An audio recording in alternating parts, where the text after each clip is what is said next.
Well, thank you, Walter, to come to Brazil. It's an honor to introduce Walter Block. Walter is not only a friend of Mrs. Brazil, also a supporter.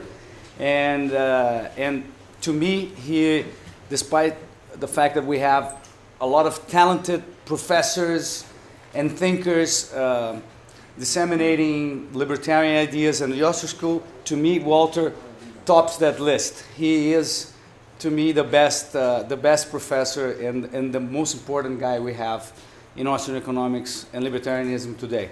So it's an honor to have Walter with us.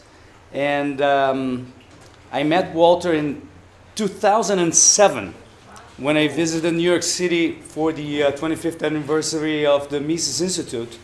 I was already determined to start Mises Brazil, and I was lucky enough to have Walter be our bus guide in New York, in which we went to all the relevant places where Mises lived, and every Rothbard and everything.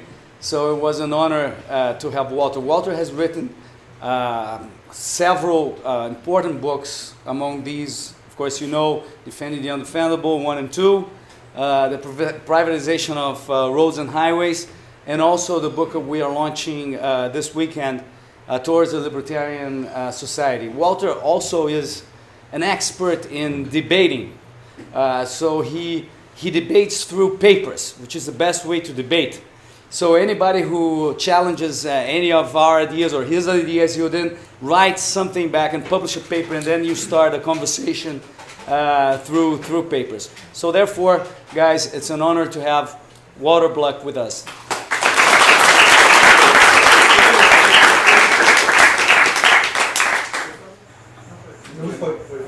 Good. Thanks for the kind introduction. I am delighted to be here. I think this is about my 6th or 7th or 8th time in Brazil, and it's always been a pleasure.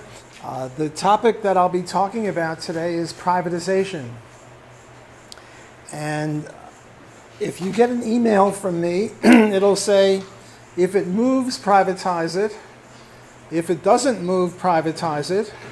And since everything either moves or doesn't move, privatize everything. The reason is that privatization is good from the ethical point of view or the libertarian point of view, and also from the economic point of view.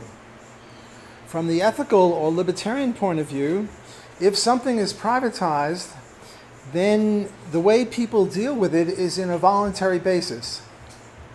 So I have a watch here, it's private.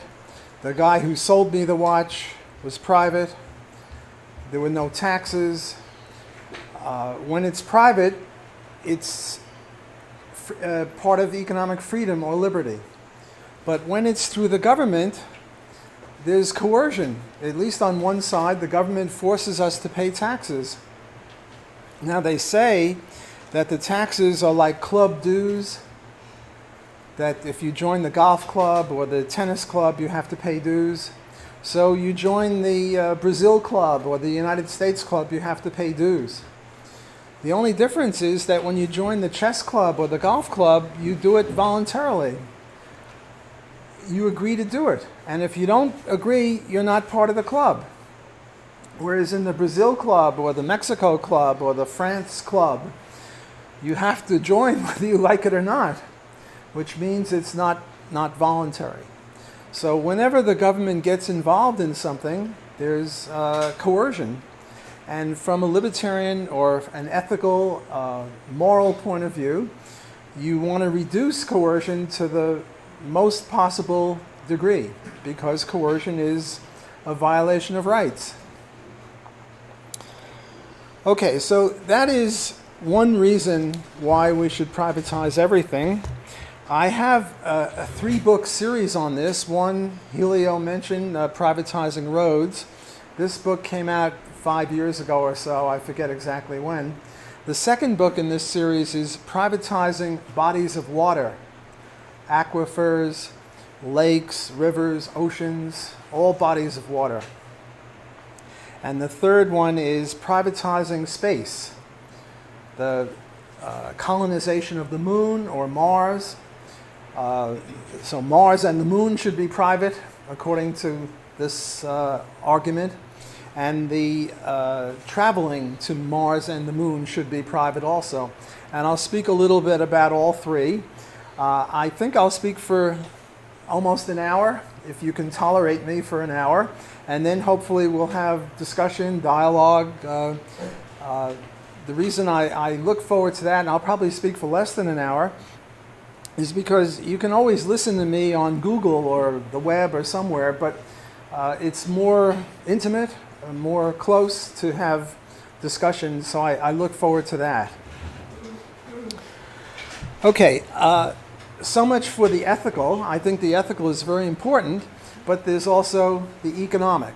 And the economic, I get this from Henry Hazlitt, Economics in One Lesson, that the reason we have pretty good wristwatches and pretty good pens and pretty good chairs is because of the weeding out process.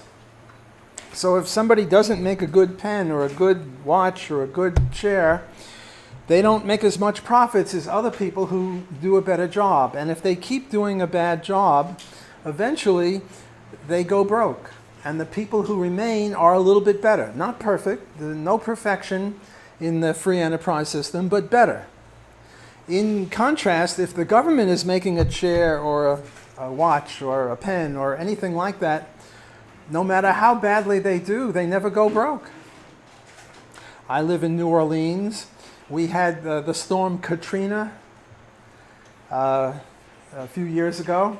Actually, it wasn't Katrina that hurt New Orleans. Katrina missed us by about 40 miles. What happened is that the levees that the Army Corps of Engineers put up fell, and then the water inundated New Orleans. Can everyone hear me in the back? We're okay? Good. I have this fear of not being heard, so I'm glad everyone can hear me. It killed 1,900 people, which is a tragedy. But what really bothers me as an economist is that the people responsible for this are still in business. The Army Corps of Engineers is a government agency, and this government agency is still in business. Imagine if the Mississippi River were private and the private company killed 1,900 people. A different group would come in and be in charge of the river, which is why in the private sector things are pretty good, not excellent, but pretty good, whereas in the public sector they're very bad. We have a lot more control over entrepreneurs as consumers than we have over politicians as voters. I don't know what it is in Brazil, but in the US and most countries, every 4 years you get to vote on a politician. Whereas in the market, every day you vote with $1 instead of with a ballot. So you have more control on a daily or an hourly basis than you have among politicians. Another reason why the market is more efficient than the government is when you vote for politics, you have a package deal. You vote for candidate A or candidate B, and candidate A has policies 1, 3, 5, 7, 9. Candidate B has policies 2, 4, 6, 8, 10. You have to pick all 1, 3, 5, 7, 9 or 2, 4, 6, 8. You can't say, well, I like 1 and 2 and 6 and 7. Whereas in the market, you can vote for this shirt or a different kind of a shirt. You have much more control because you're not enforced to have a package deal. So that's a second source of efficiency on the part of the market. Another one is in the government field, there is such a thing called rational ignorance. Rational ignorance means if you are very smart and you study the politicians and you study everything, you get one vote. That is, if there's no, they say it's not who votes, it's who counts the vote. That's important. But assuming honest voting, you only get one vote. Whereas if you buy a motorcycle, you're going to study. You'll get consumers' reports, or you'll ask friends about their motorcycle. and you'll become knowledgeable about motorcycles before you buy a motorcycle. Whereas you go into the ballot box and you don't have to know anything. You can be an ignorant voter, and it pays you to be ignorant, because unless there's an absolute tie in the balloting, one vote doesn't matter. Whereas in the market, it's unanimous. I buy a pair of shoes, and the guy who sells me the pair of shoes, we're unanimous. We agree. So here's yet another efficiency on the part of the market compared to the political system.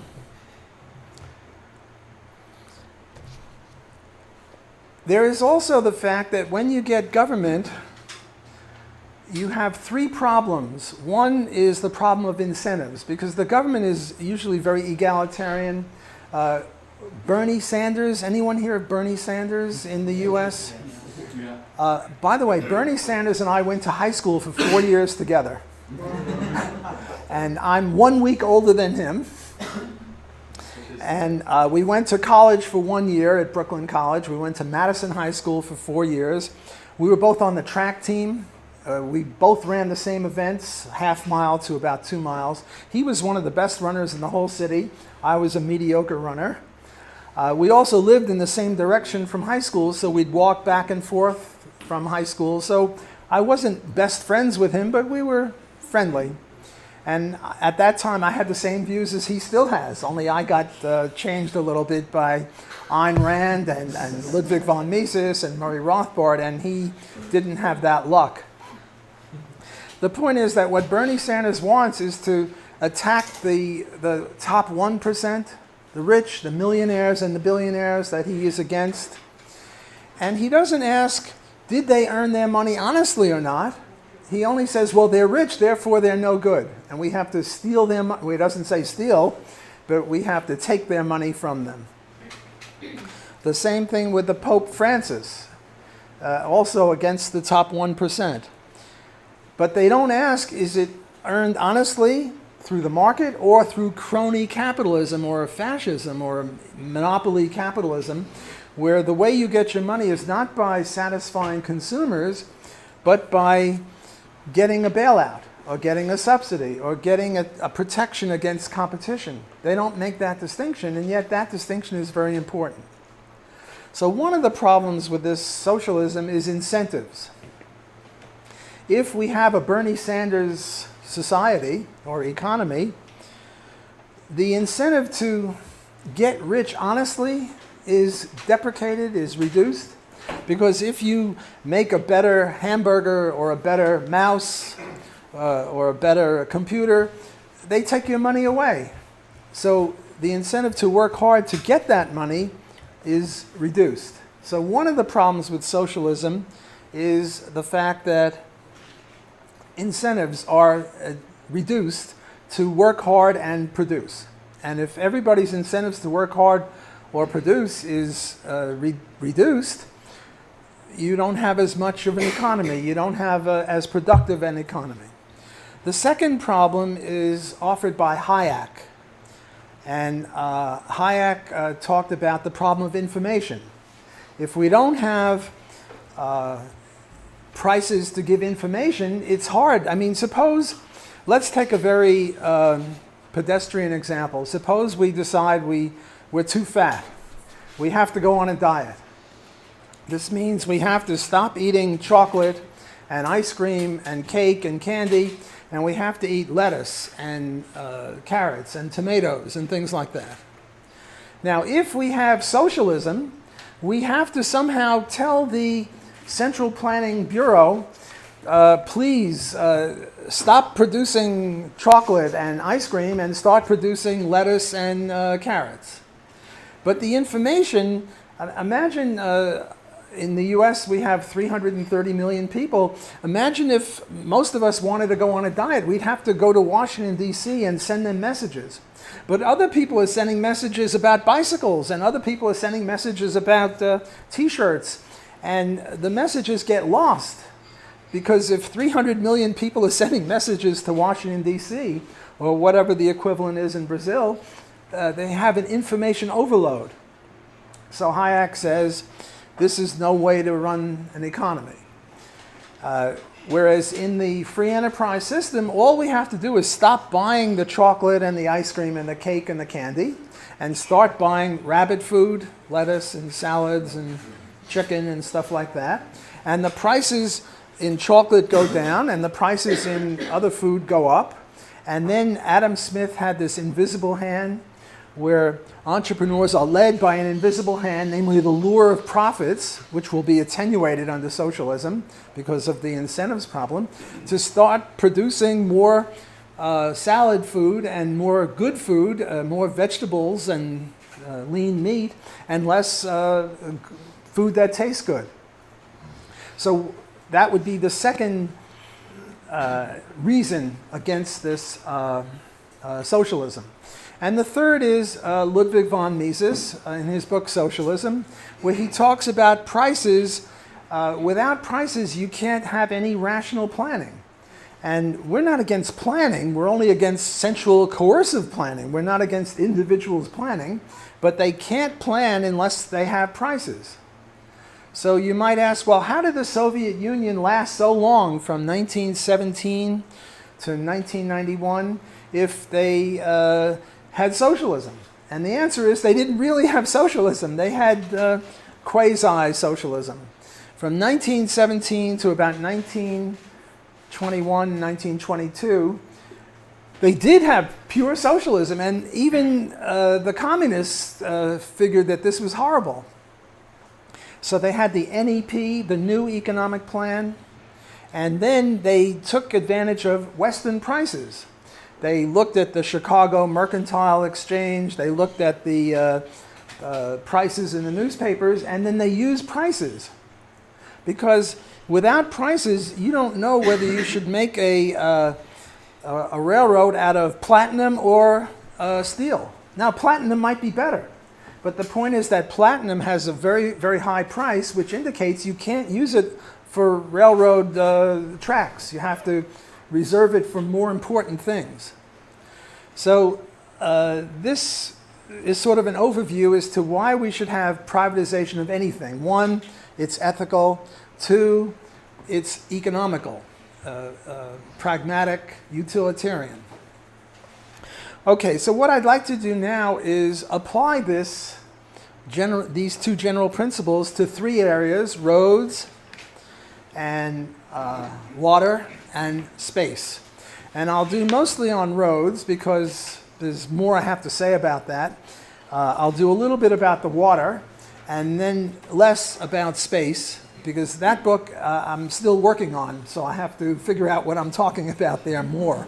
But I'll give like a preview of what's going on there. Okay, so why should we privatize highways, roads, and streets?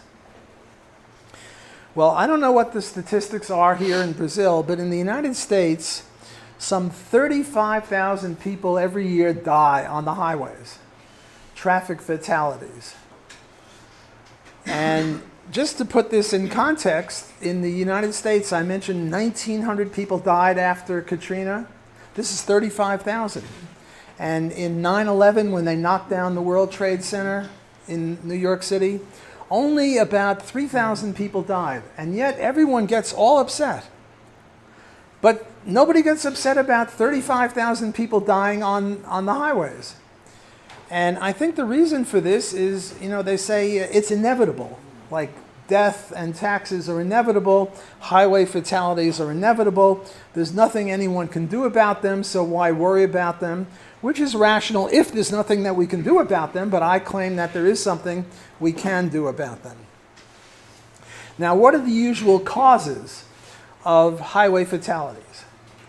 Speeding, drunken driving, vehicle malfunction, or driver error.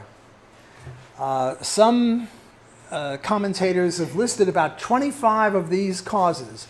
The National Highway Traffic Safety Administration lists about 125 different causes, very minute causes like how far is the road from a hospital, do you have a helicopter, ambulance or not, very, very fine things to determine why we have deaths on the highway. And what I say is, These are only the proximate causes. What we have to do is get to the ultimate cause. So suppose I have a rifle and I shoot out here and I shoot somebody. And you all grab me and you say I'm a murderer. And I say, no, I'm not a murderer. It wasn't me that killed this guy, it was the bullet. You would not accept this as an explanation, but it's true. The proximate cause of this death was the bullet. The ultimate cause was me. I pulled the trigger. Let me give you another example. We go to a restaurant. I had a nice lunch today with this gentleman in the back in the blue shirt. I forget your name. I'm sorry. I met so many people. We had a lovely lunch.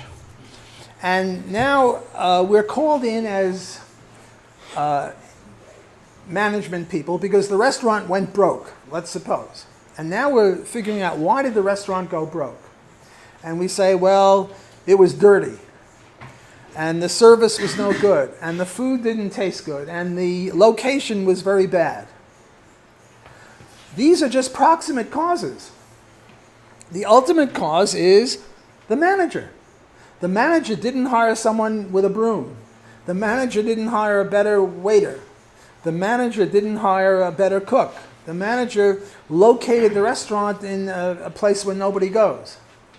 So that's the difference between an ultimate cause and a proximate cause. And I say we should be aware of proximate causes, but the ultimate cause is even more important. So the proximate cause of highway fatalities is, yes, speeding and drunk driving and other things like that. But the ultimate cause is the road manager. And who is the road manager of all the roads in the United States and in every country that I know of? It's the government. By the way, with my classes, whenever I mention the word government, I tell them to go boo, boo. Doesn't always work, but it was the government. You don't have to boo because I'll be saying because I'll be saying government a lot, so I don't want to lose you over government here. So what I do in this book is I say, suppose we had private roads. Why would that help? And the answer is competition. The reason we have pretty good watches and pretty good shirts and pretty good chairs and pretty good everything else is because we allow competition. We don't have monopoly. And if we have competition, you'll try something one way, I'll try something else, this woman will try something in a different way, and then we'll see who can satisfy customers best. Whereas right now, the rules of the road come from Washington, D.C., and I'm sure it's similar in Brazil and every other country. And there's one rule of the road, and that's it. So let me give you an example. Let's take speed. Some people say it's speed, but maybe it's not speed, maybe it's the variation in speed. Because on a highway in the United States, the minimum speed is 40 miles an hour. The maximum speed is 70 miles an hour. Everyone understand miles per hour as well as kilometers? I think more in miles rather than kilometers. But they don't usually give you a ticket if you go 70 miles an hour or 75. So the variation in speed might be from a very slow person doing 45 miles an hour and maybe up to 80 miles an hour. So maybe that's the cause. Do I know that? No, I don't know that. But I speculate that this is possible. And if it were possible, if I owned a road, I would try to deal with this in a reasonable way. Maybe I would say that in the right-hand lane, everyone has to do 55. And in the middle lane, everyone has to do 70. And in the left lane, everyone has to do 85. And your road, you might say 55, 65, and 75. And then we would see who had fewer deaths. Because right now, there's no way to tell. One of the things that bothers me, you're supposed to, the faster people are supposed to go in the left lane. And sometimes you get somebody very slow in the left lane and everyone has to go around that person. Maybe that causes deaths. And if we had different roads competing with each other as to see which one could reduce deaths, presumably we'd have fewer people dying. every time we can compare public and private, when they do the same thing, public is much more inefficient. For example, I've done studies on garbage removal, taking garbage away per ton of garbage, and they've calculated that when a private sanitation company removes a ton of garbage, they remove it much cheaper than when the government does it because of this weeding out process. Well, the same thing would work, I suppose, in private roads. So each owner would have different rules about the road. In my road, I might have chicken races. You know what a chicken race is? One starts here, one starts there, and then they see who moves away. He's the chicken, the coward. We don't have it. You don't have it. We don't have it. Thanks, God. On my road, I might do this from 2 in the morning until 4 in the morning, and I'd have ambulances standing by and wrecking, and this would weed out the herd. Namely, people who do this shouldn't be on the road in the first place, and half of them will be killed, which will save a lot more lives because these are very dangerous people that do that sort of a thing. I'm just speculating as to how we could reduce deaths, and this way it sounds bad because I'm promoting deaths, but I'm promoting deaths of people who probably cause a lot of accidents or a lot of deaths. So we might reduce deaths even though we're killing a few people. Then what I do in this book is I consider a whole bunch of objections. So the first part of the book is why privatize anything, why privatize roads, and now a whole bunch of objections. Well, one objection is if we had all private roads and you want to get out onto the road, and the road owner says, okay, that'll be $1 million to get out onto the road. Namely, you're trapped in your house. Right now, when you buy a house, you have to buy title insurance. Title insurance means you want to make sure that the guy who's selling you the house is really the owner of the house. So that an insurance company will ensure that he is the rightful owner, and then when you buy it, you're the rightful owner. Well, under a regime of private roads, you would not only get title insurance, you would also get access insurance. Namely, before you buy the house, you'll ask, well, how much will you charge me to get out on the road? And the road owner would have an incentive to behave because the road owner wants you to have a house near his road, because if nobody built houses near his road, there'd be no traffic, and with no traffic, he wouldn't make much money. So he would have an incentive to try to entice you to build a house or a factory on his road, and then you would contractually obligate him not to be this way, not to charge $1 million every time you get out on a road. Am I getting across? Am I being understood by people? Okay, good.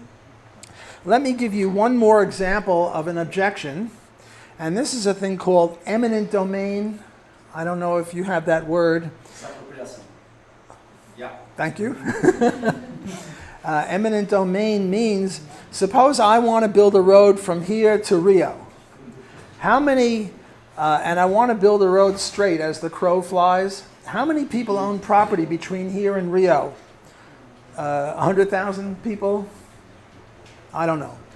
And so I start to build the road, and then all of a sudden I get, do you people watch South Park, the cartoon? Yes. My favorite character in South Park is Cartman. You're Cartman? Okay. He doesn't have a big enough.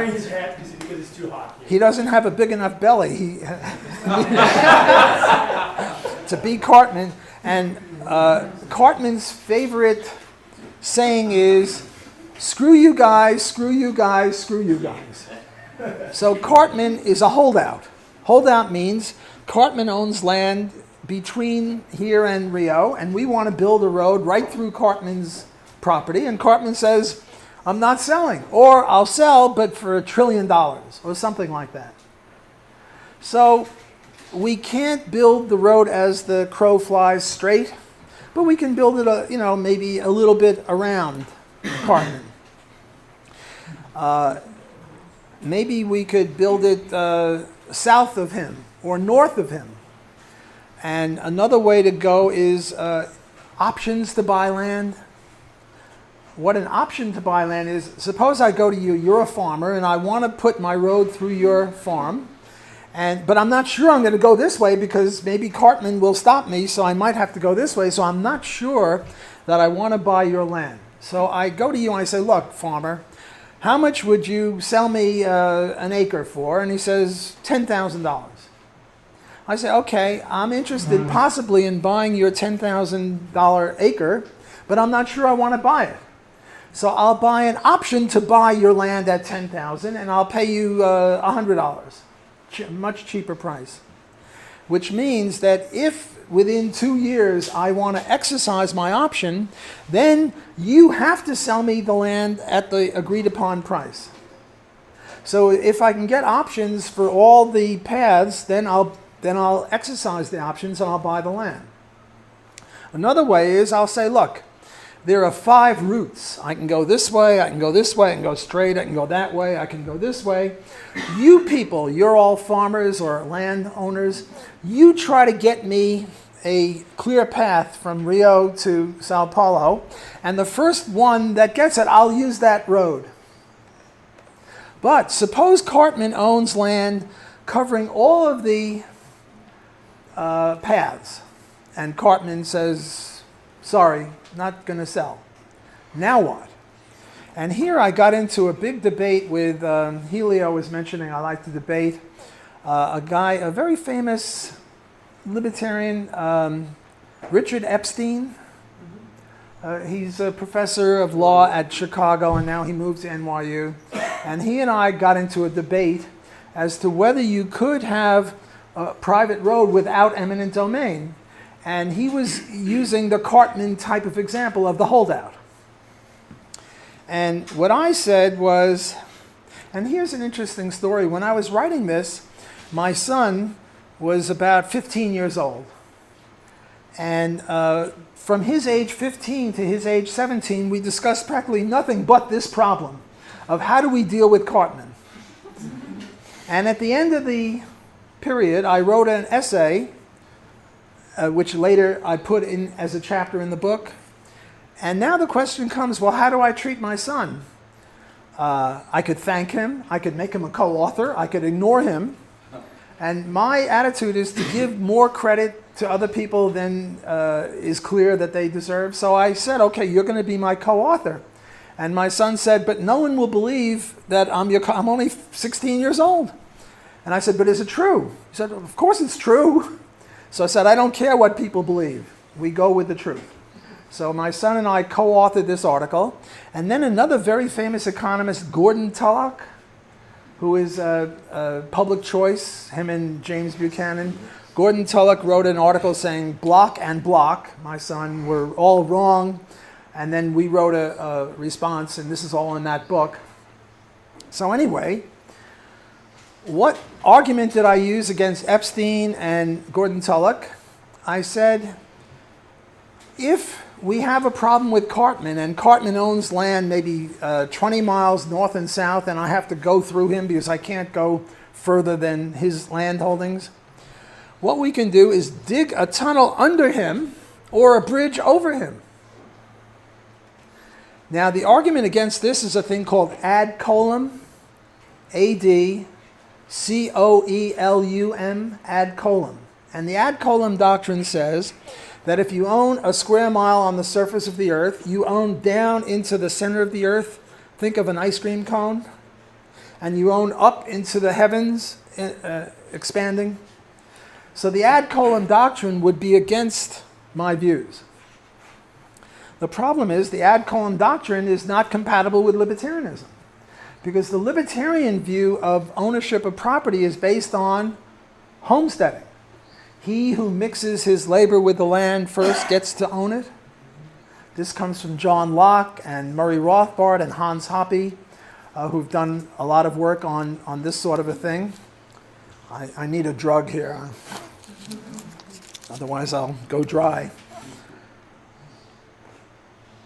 See, if the ad coelum doctrine was correct, then you can't build a tunnel under Cartman because Cartman owns down to the core of the earth. But Cartman never homesteaded down there, 500 feet below.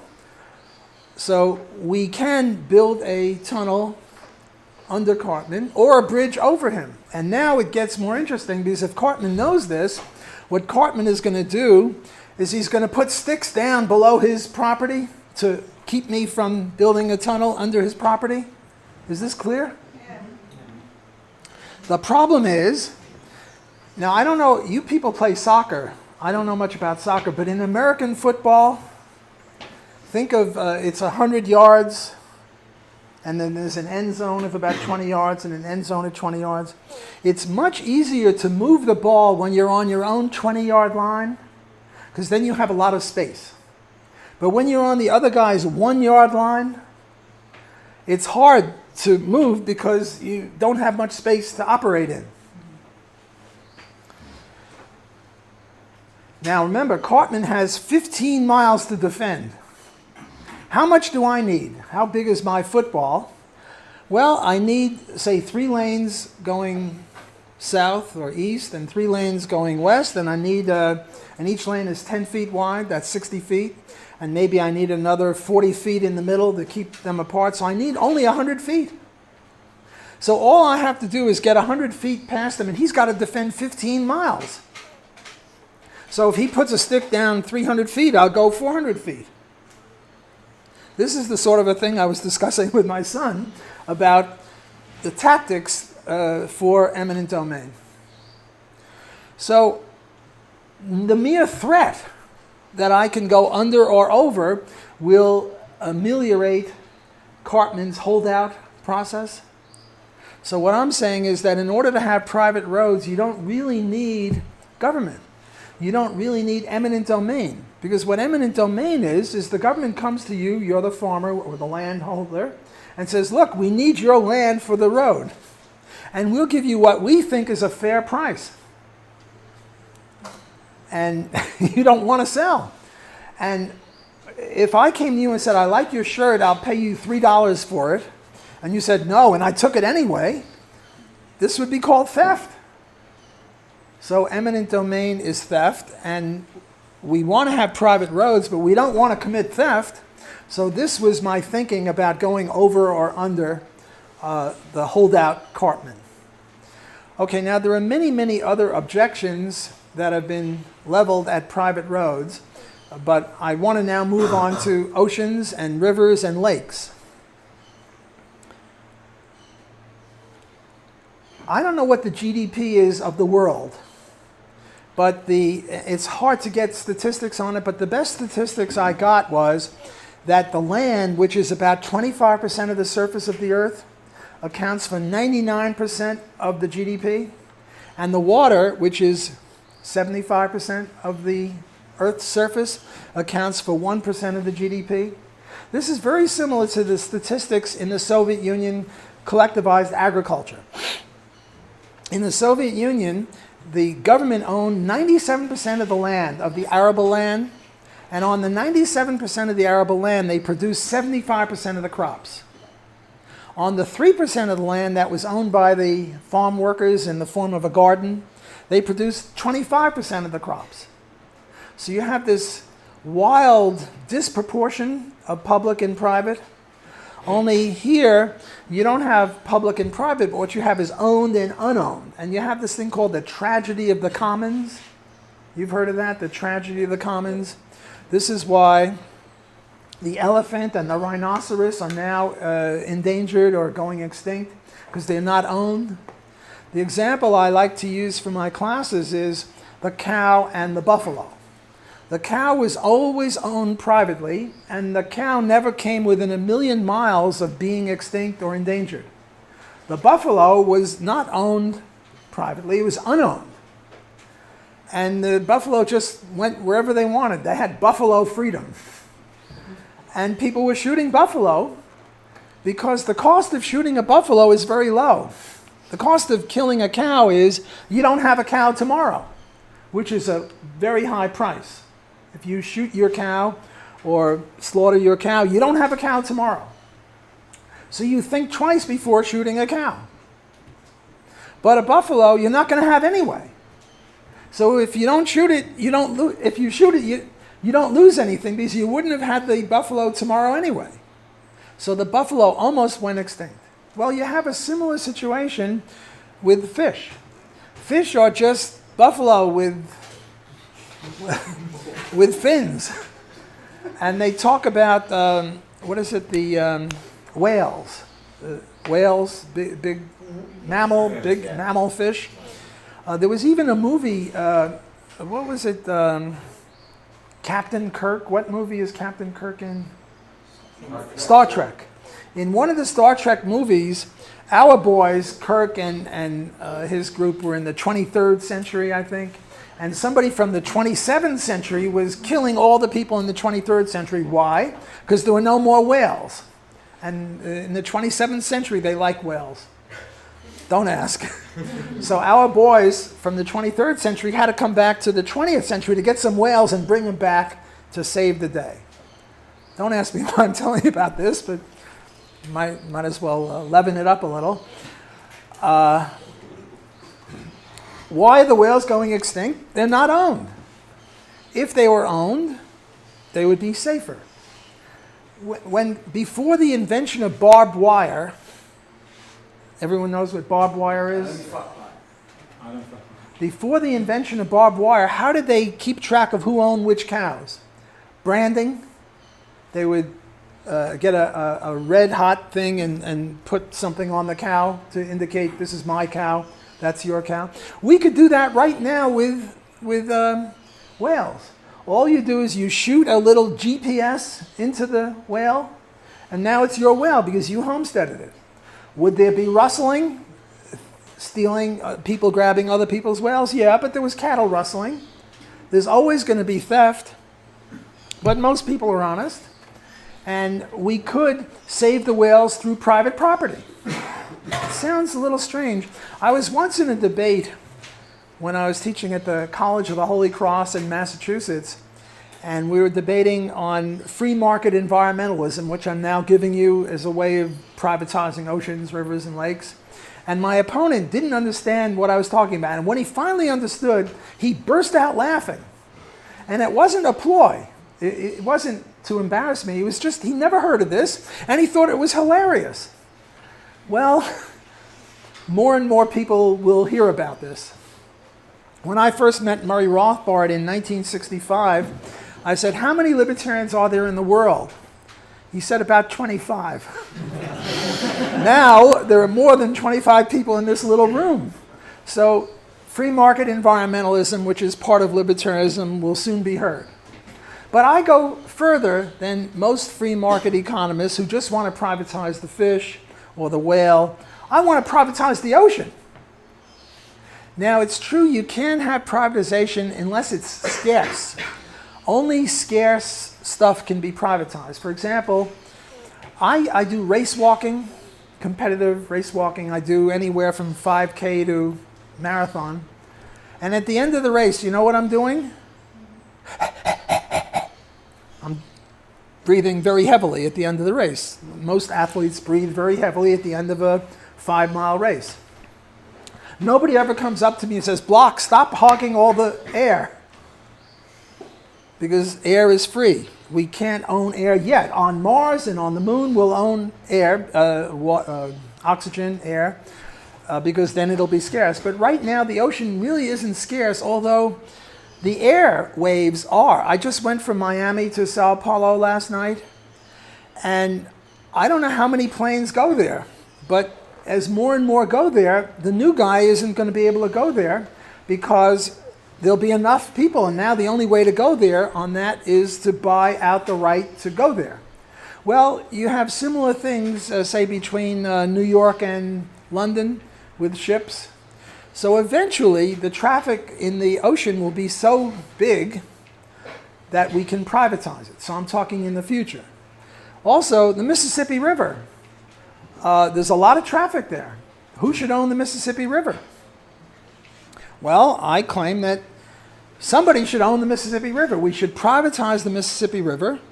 The Mississippi River Corporation should own it. And how do we get it? Well, we use homesteading theory. Homesteading theory is the idea, the people who used it, the people who own land on either side of the Mississippi River, we can sort of assume that they used it. The people who own those big boats that go up and down the Mississippi River used it.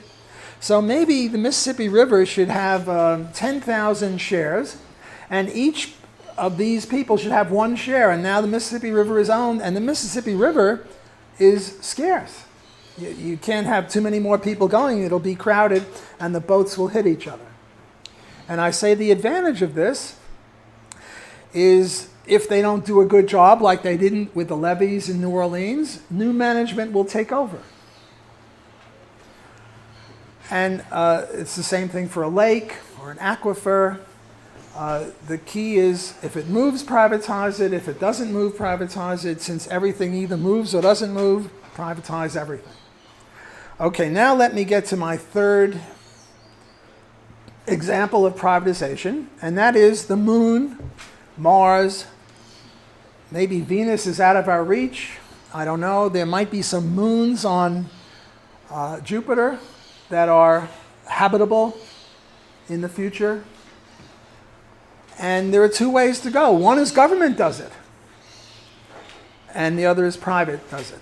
And the advantages of private are the ones that I mentioned about socialism and incentives and information from Hayek. And the problem of the United States had someone on the moon.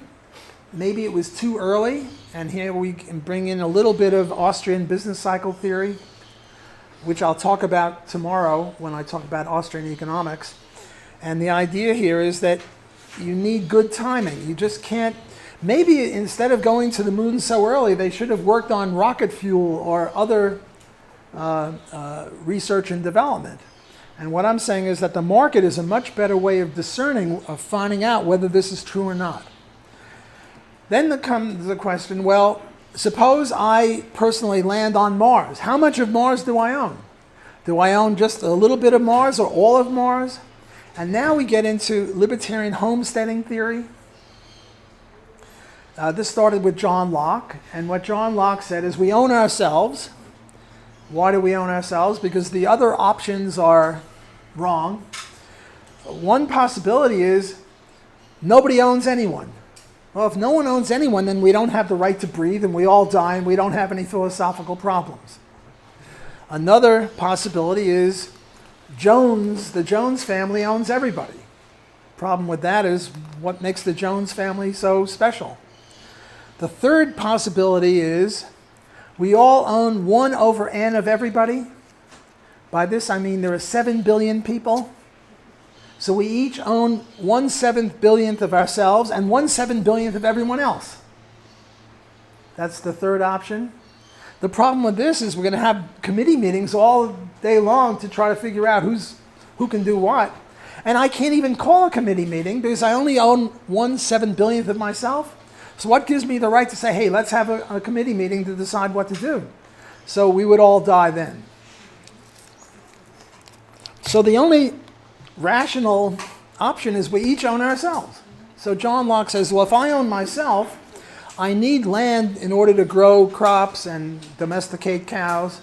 How do I get it? I mix my labor with the land, and since I own myself, I transfer the ownership of myself into the land. And then Robert Nozick, a famous libertarian writer, says one justification for land titles is mixing your labor with the land. The other is any legitimate title transfer. So for example, I domesticate a cow and I get milk. You clear some land and put in a crop of corn. You own the corn, I own the milk. Why do you own the corn? Because you built it. Why do I own the milk? Because I built it through the cow. But then we trade, and now I own the corn even though I didn't produce it, and you own the milk even though you didn't produce it, but we can trace it back to legitimate title ownership and transfer. What are the legitimate title transfers? Anything that is voluntary.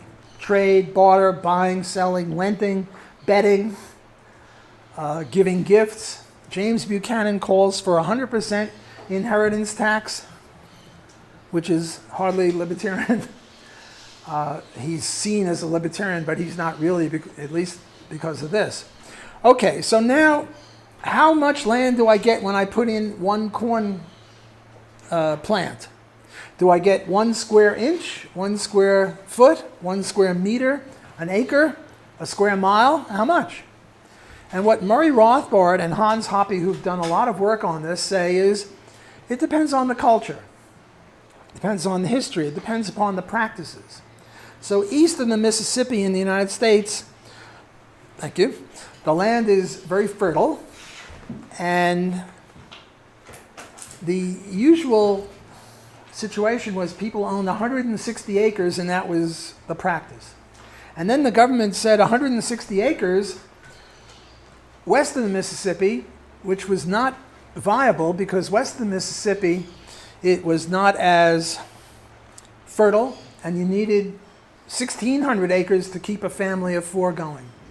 So the point is, the more fertile it is, the less land you get for anything you do, and the less fertile, the more land you get. In the Sahara Desert, you get a lot more land for any activity, and in Alaska or in the middle of the Amazon, more. And on the moon and Mars, which is even less fertile, you get more. Not the whole moon, not the whole Mars, but these are the sort of problems that we will have to wrestle with once we go to these moon and Mars and try to get private ownership in them. I want to close with a movie that I saw, Medicine Man, Sean Connery. It was about the Amazon. Nobody saw that movie? Bad. You should. It's about your country. How old was that? 20 years old. Sean Connery, who was 007. Yeah. No, we know who that is. He was the star of this movie called Medicine Man. And what Medicine Man was Sean Connery was a doctor. And he was trying to get a cure for some disease. And he almost, nobody saw this, you're a disgrace. And he almost had a cure for the disease, and it was based on some plant in the Amazon. Meanwhile, the tractors were coming 5 miles away and knocking down all the trees. And if they knocked down all the trees, we couldn't have the cure for this horrible disease. And the idea here was that capitalism is greedy because they're knocking down the trees. But my understanding is that Brazil, and you people will correct me if I'm wrong on this, that Brazil, the government was subsidizing the cutting down of the trees. And this land was not private, it was government owned. So the fault is really the government, and on that I will end my talk.